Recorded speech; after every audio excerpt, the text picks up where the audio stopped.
کشمیر جل رہا ہے، دہشت گردی، نفرت اور انتقام کی بھڑکائی ہوئی مودی کی آگ پھیلتی جا رہی ہے۔ کسی بھی قوم کی آخری امید عدلیہ سپریم کورٹ ہوتی ہے، جہاں پہ جا کے اپنے مسائل کا مداوع کیا جا سکتا ہے۔ مودی کے 5 اگست کے اقدام، جس میں کشمیر کا خصوصی سٹیٹس ختم کر دیا گیا تھا، اس کے بعد کشمیری احتجاج کرتے ہوئے سڑکوں پر آئے تو ان کے خلاف حکومت بھی میدان میں آ گئی۔ ان پر کڑی پابندیاں لگا دی گئیں، کرفیو لگا دیا گیا، ایئر ٹائٹ اور واٹر ٹائٹ کرفیو لگا دیا گیا۔ وہاں پہ کسی کو اونچا بولنے کی بھی اجازت نہیں ہے۔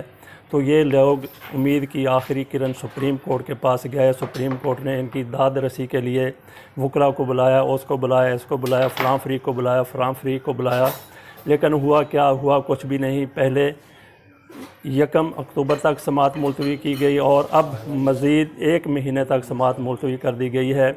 ایسے معاملات میں فوری فیصلوں کی ضرورت ہوتی ہے۔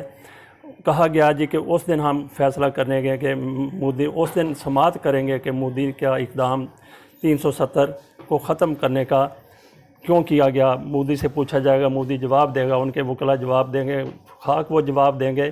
ان کو مہلت درکار تھی، وہ مہلت ان کو مل گئی، 1 مہینے کی مہلت۔ ایسے معاملات فوری کارروائی کے، فوری سماعت کے متقاضی ہوتے ہیں۔ یہ ہو سکتا تھا کہ مودی کی طرف سے جو سخت اقدامات کیے گئے ہیں، جو انتقامی کارروائی کی گئی، جو دہشت گردی کشمیریوں کے اوپر مسلط کی گئی، اس حوالے سے سپریم کورٹ فوری طور پہ وہ سارا کچھ کرفیو ختم کرنے کے احکامات دیتی۔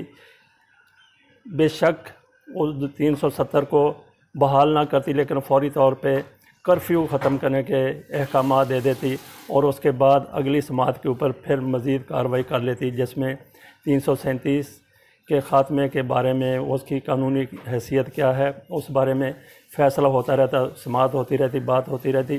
فوری طور پہ ضرورت تھی کہ کشمیریوں کو کچھ ریلیف مل جاتا، ان کو کوئی انسانی حقوق مل جاتے، بحال ہو جاتے ان کے، اور ان کو ضروریات زندگی کی بنیادی ضروریات تک ان کی رسائی ہو جاتی۔ اس حوالے سے لعنت ہے ایسی سپریم کورٹ کے اوپر جس نے 1 مہینے کا مزید مودی کو وقت دے دیا کہ وہ مزید دہشت گردی کر لے، اور 1 مہینے بعد بھی کوئی امید نہیں ہے کہ اس آرٹیکل کا خاتمے کا فیصلہ منسوخ کر دے سپریم کورٹ۔ بہرحال ایسی سپریم کورٹ کے اوپر کیا کہا جا سکتا ہے؟ Held with the supreme court of India.